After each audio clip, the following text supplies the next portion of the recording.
couple things about the community colleges. So when we look at the community colleges in San Diego, Imperial Valley, we have 10 colleges, and we also have San Diego Continuing Ed. So we have a very strong, engaged set of community colleges, which is really exciting. And one piece that's really important to iterate before I answer Andy's question about how we're using these priority sectors is that we take all types of students. We don't turn anybody away. Newly arrived refugees, students who want to transfer, students who want to do a upskill, reskill, you name it, we take anybody.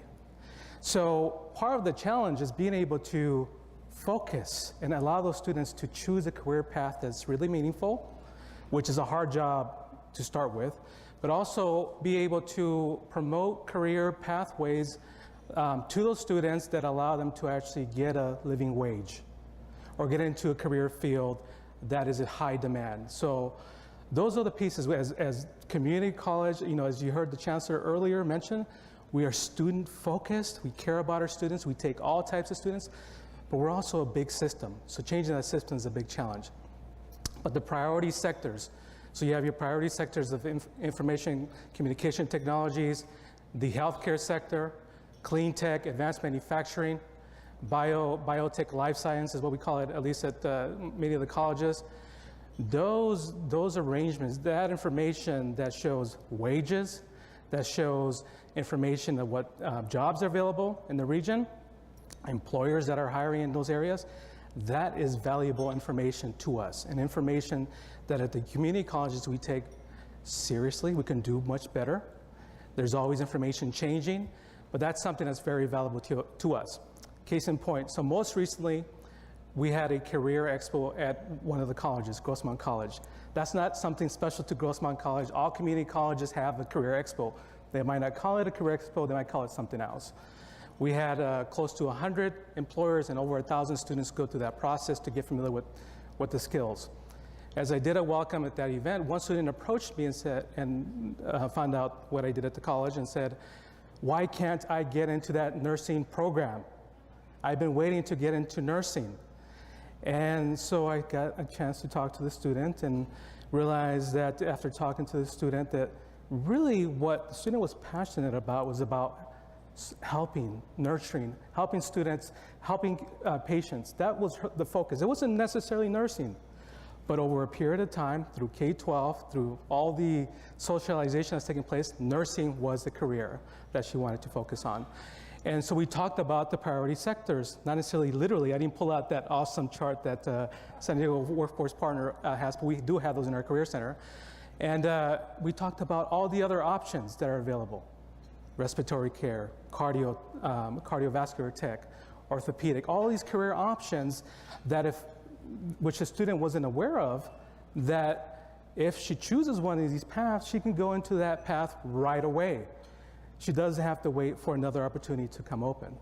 So we don't want to discourage people from following their passions, because that's really important. That's what drives individuals. But at the same time, there's other options, other high wage, high demand opportunities. Coming to the United States 20 plus years ago, not knowing a word of English, being a new immigrant 20 miles away from here, literally, I would never have imagined being here in front of you and talking about career technical and community colleges, which I really love. But once I took a course and started my path at a community college, it really made a big difference. And it was the folks who really funneled me, guided me in the direction that really catered to my passion, and that got me really excited, and I continued on. But again, these priority sectors allow us to focus, to provide opportunities to students that they might not be very aware of. So, thank you. We've talked a lot today about systems and policies and structures and courses and data, and at the end of the day, a lot of us in this room have got into this business for the people and the human beings that this work impacts. So can each of you give an example and talk about how reorienting around the priority sectors over the last several years impacts the students and the parents who are touching your system? I guess I could go on that. So again, elementary, middle, high, our focus, mostly middle for now. And as we get good in middle, we're going to project it down into elementary. So I can just tell you a quick story about Javier. So Javier is one of our 7th graders. He participated in Talent Cities last year. He engaged in the pre-work and then the visitation to the business and integrating with businesses and then the post-work, and went up to his teacher after and said, hey, you know, before we went, I was going to go into my dad's landscaping business. But now I realize that I really like biotech, and I might want to learn more about that when I go to high school. And so that's an example of something that we're really trying to impact, because these are decisions that we want kids to make on their own, so that we don't say you should go into advanced biotech, but that he, through an experience that we created working with our business partners, made the decision on his own. So that's a really good example. Excellent. Kathleen, anything come to mind? Well, so an example I might talk about would be our information and communication technology pathway. So that's a pathway that several years ago, we only had one school that was offering computer science courses, and those were only the AP computer science courses. It was one high school that was offering that. And so we really noticed that there's a need for these kinds of skills, and how are we going to get involved? And so now we have all of our high schools that are offering those computer science. We actually adopted Project Lead the Way curriculum, which is a national curriculum. It starts at the elementary level, builds on at the middle school level, and then we have the high school level.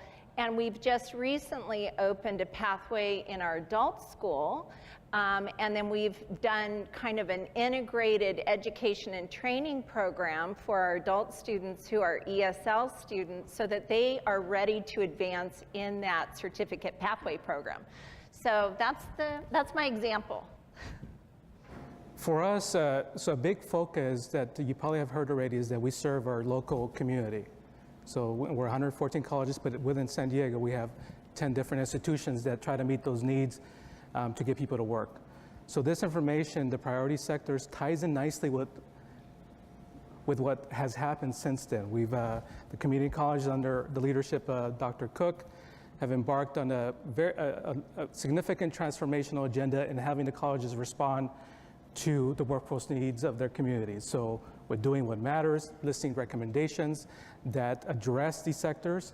Most recently, the community colleges have received a significant investment in strong workforce development programs. Part of the strings attached to that investment pool is that we respond to needs in the community, and the priority sectors spell out those needs in the community. In some cases, we've redesigned programs. So, and I can only speak to a few programs, but there's 3 colleges that have redesigned their curriculum and programs to meet the needs of cybersecurity. So those programs did not exist. The information that was used by the partnership and other sources has been really helpful in redesigning that. At Grossmont and some other colleges as well, we're looking, based on our advanced manufacturing data, looking to do programs or reinvigorate certain programs that we have around brewing, craft brewing, because that's a big industry. That information's in those reports. And also because we work regionally to 10 colleges, there's information that talks about the need for programming, more specifically around how that interfaces with drone technology. So lots of the information in the priority sectors informs us in some of the planning, what we're going to invest in, how we're going to invest, how we're going to build capacity, how we're going to build labs, whether we offer certain programs or not, or offer evening courses, online courses, doing more and better programming that targets the career needs. In addition, really addresses those needs to skill, to provide those skills, to upskill, to reskill. Again, all around under the framework of more and better, and the information provided by the partnership does help us do that. One more question from me, and we'll take a question from the audience. We've talked about the priority sectors for the last 4 years now, and the needs of businesses continue to change, and the education system, for very good reasons in many cases, are reorienting themselves to the priority sectors. How have you, as leaders of your different programs and systems, thought about keeping up with what's the future for your priority sector work, and how do you continue to make sure that it aligns with the skill needs in your region? From an educational perspective in the elementary middle school, I think for us, what we're trying to do with our teachers is shift the mindset from kind of purveyor of content to creator of opportunities for students to become stewards of their own learning. Even in kindergarten, interestingly, we're having some success in appropriate ways with that. So I think that we've talked a lot about the priority sector posters, very important to our organization, and frankly, what has created a marriage between Vista Unified and the businesses in our community through Brett Schauschenbach and the Chamber of Commerce. But we haven't so far today talked about one of the other posters that the workforce developed, and that's the essential skills poster. And so interestingly, when I'm out with students, and Robert Kroll, my colleague here today, are out with students in the community with businesses in these priority sectors, most of our conversations, frankly, center around some of the essential skills that are on the essential skills poster. In particular, creativity, the ability to communicate, simple things like interpersonal relationships that oftentimes teachers in classrooms don't focus on, and now we're finding ourselves shifting more toward. Even as early as preschool and kindergarten, this idea of how can we, from a very early stage, develop the essential skills students need to relate interpersonally with one another. So I guess my answer might be similar because I think several years ago we started thinking, gee, with the rate of change in the workforce, the rate of change in technology, and this maybe goes back to my big tent idea, how is it that we teach skills that are transferable or are easily transported from one industry sector to another so that students have that opportunity to be resilient? And so although we are teaching occupational specific skills, we are also teaching more of those well-rounded or essential skills so that if the occupational skill that a student acquires today isn't the skill that they are going to be able to bring to the workforce tomorrow, what are all the other supporting skills that will help that student transfer from one to the next? So, yeah. So in addition to creating new programs based on the information and the investments from the State Chancellor's Office and other initiatives to have colleges respond more directly to the workforce needs, a big focus now is reorganizing our colleges in a way that allows for students to get placed more appropriately. That's a big piece that ties in. So we have this information. Now we get students trained or educated, we get the right courses.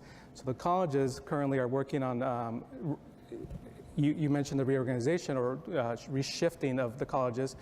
There's a big focus on, through the Strong Workforce Program, on looking at career placement, career services, because we know that if we can get students that opportunity through an internship, job shadowing, they're very likely to have a job before they graduate or reduce their amount of time being unemployed after they graduate. So the reimagination of the career centers in the region with all the 10 colleges, the reimagination of what placement looks like. Another piece is looking at the promotion of the information that's been put together. Many students and just the general public does not know how many awesome opportunities we have at community colleges. You know, going back to the example of Alex where we had that poll, we have programs that can help that student get into ornamental horticulture, get into ICT, computing, coding. There's a plethora of options out there that all the community colleges in San Diego, as well as continuing ed, have to offer. So we need to reorganize ourselves around placement, career services, promoting work-based opportunities. One of the pieces that I've picked up from the reports over the last couple of years is this disconnect between industry and the colleges. So we're looking to create a system under the leadership of Dr. Cook and Dr. Miles, create a system that allows that warm handoff from employers in identifying work-based opportunities for students and vice versa, students being able to identify those opportunities as well. So big impact because it lays out where we need to focus. And we're in a very good position because of the funding, which could be, well, we can always use more funding because career programs are expensive. But we're looking to reshift in those three directions: of career placement, career services, the promotion of the programs, as well as the warm handoff system that allows employers to engage with community colleges. All right, and last question. So we're about to adjourn the conference, and as people go their separate ways and think about all the information they just gathered and think about how it impacts their systems or programs, we all have to recognize that system changing the way we think about education and training in our community is hard, and there's systems and structures set up that have been there for a long time that have to be sometimes tweaked and sometimes transformed. So for all those working, what do you say to yourself when you feel like you're going backwards on some of these efforts? How do you motivate yourself to keep pushing ahead? It's easy in our district because we've been very out front about communicating to our students and our parents. Our parents have been very involved in our work with the priority sectors about what's possible here for students. And again, my colleague Robert Kroll's been really good about getting infographics out. We've learned that highly kind of eye-catching infographics help, so they're all over our community. And so they're actually holding us accountable to this change. We have structures internal in our organization that resist this idea of teachers playing jazz and not a symphony anymore. That metaphor of teachers like to play the symphony because they have the sheet music and everyone follows the sheet music, and now we want to shift to how do we adjust to what students are saying they need, and how can we impart that content onto them based on student direction and student self-regulation. So I think the students and the parents are beginning to hold us accountable, so it's really helping us. Kathleen? Couple words. I'll try to be short, but I think one of the things that I see as needing to do is regionally having a big vision that is inclusive of entry-level, middle skill, and higher skill jobs.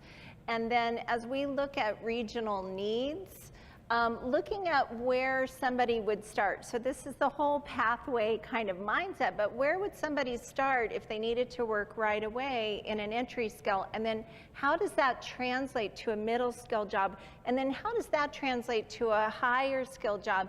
So again, I'm going to go back to that big tent that the structures that we have in place really should support those longer term pathways for people. And in our tent, we need all of us. We need higher ed, we need community colleges, we need preschool, we need adult school, we need K-12. You know, we need the whole continuum there. And of course, we need our business community. So how do we get there? Because I think that's a problem, to have that big mindset. And then we tend to be very reactive to the initiative at hand, and I talked about all those regional planning efforts. We've been calling it initiative fatigue. It's like, wow, we have to do one more thing. But I think if we had this regional vision, and then every time there is an initiative or funding available, we simply plug it into that bigger vision. And I think we're getting really close to that. So I feel happy about that. So one way I get through initiative fatigue, which is often, is really every once in a while I get an email or a message from a student where you don't know what you're going to impact. You don't know, a student could be needing help being walked to a certain class, or maybe they heard something that you might have said and that somehow sparked something. Every once in a while, like many of you, you get that warm, fuzzy feeling, or that student comes back and says, wow, you said something that was really, that really connected with me, and all I need is one. Because that is powerful. That's what it's about. That's what, I feel a strong commitment in giving back because of the opportunities that I received with the community colleges and coming to the United States. So, but that's a big mover in overcoming initiative creep, overcoming lack of funding, overcoming the very complicated systems that Zandy mentioned when it comes to higher ed, because all it takes is that one student that you really can transform to really push you through that day. So that's what excites me and gets me through. Hand for our panel.